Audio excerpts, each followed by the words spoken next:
नगर परिषद कांटी वार्ड संख्या 18 के साहित्य भवन प्रांगण में हिंदी साहित्य के महान कवि हरिवंश राय बच्चन की जयंती मनाई गई।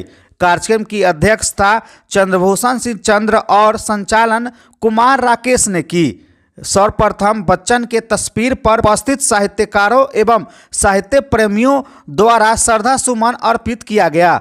हरिवंश राय बच्चन का जन्म 27 नवंबर 1907 को प्रयागराज और मृत्यु 18 जनवरी 2003 को मुंबई में हुई। वे हिंदी साहित्य के एक प्रसिद्ध कवि और लेखक थे। वे हिंदी कविता के उत्तर छायावाद काल के प्रमुख कवियों में से एक थे।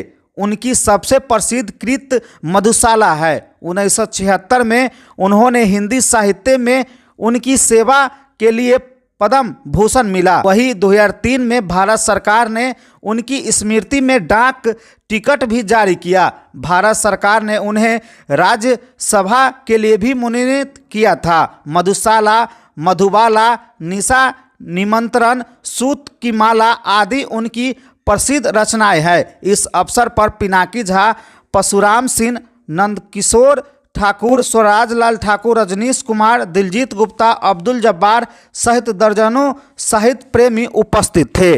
आज महाकवि हरिवंश राय बच्चन का जन्मदिन है, जयंती है, और हम आज उनके जयंती पर अपने मित्रों से, अपने साहित्यकार मित्रों से, पत्रकार मित्रों से उनकी पुस्तक मधुशाला पर ही विशेष चर्चा के लिए आमंत्रित किया था।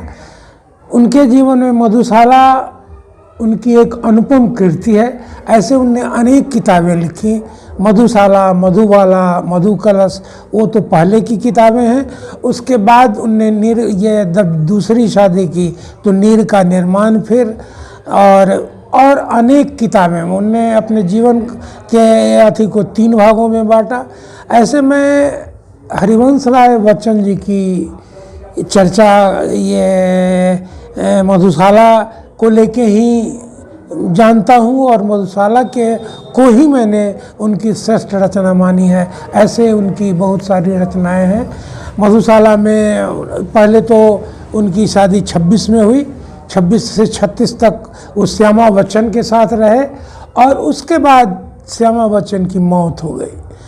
जब मौत हो गई तो लोगों ने उनसे पहल किया था कि आप दूसरी शादी कर लें।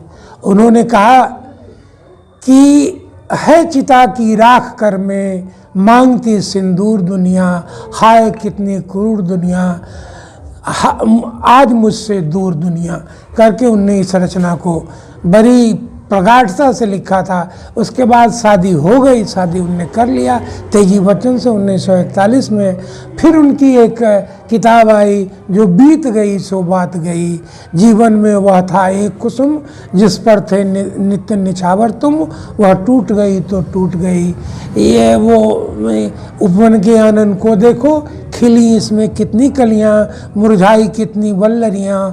मैंने उनके कहने का मतलब यह कि जो पक्का पियक्कर है वो टूटे प्याले पर, फूटे ग्लास पर पछताता नहीं है, वो लगातार पीता जाता है।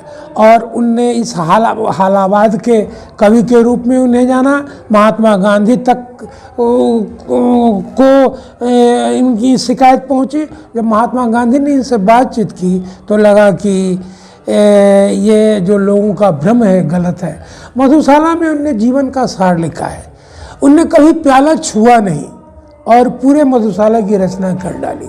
मधुशाला में उनने लिखा कि जब तक हम हिंदू मुस्लिम हैं, मंदिर मस्जिद में जाते हैं, तब तक हिंदू मुस्लिम हैं।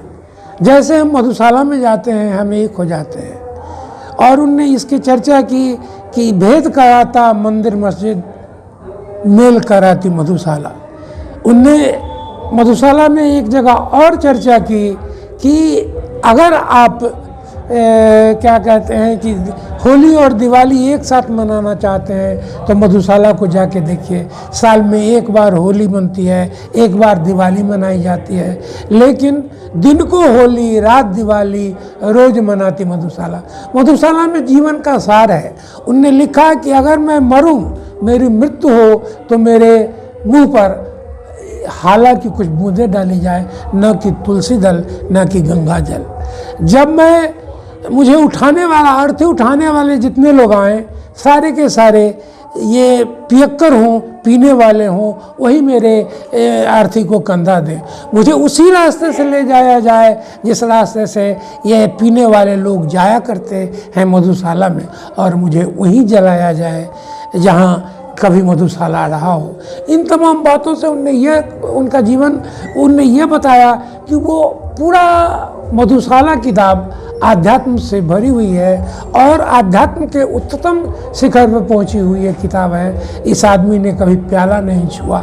इस आदमी ने, ऐसे तो जीवन की इनकी अनेक उपलब्धियां हैं। इनने क्या कहते हैं जो कैम्ब्रिज में जाके PhD किया, और भी कई उपलब्धियां इनके जीवन की है, लेकिन मैं इनके जीवन की सबसे बड़ी उपलब्धि मधुशाला को मानता हूँ। सब्सक्राइब करें हमारा चैनल प्रकाश न्यूज़ लाइव और दबाएं बेल आइकन हमारे खबर सबसे पहले देखने के लिए।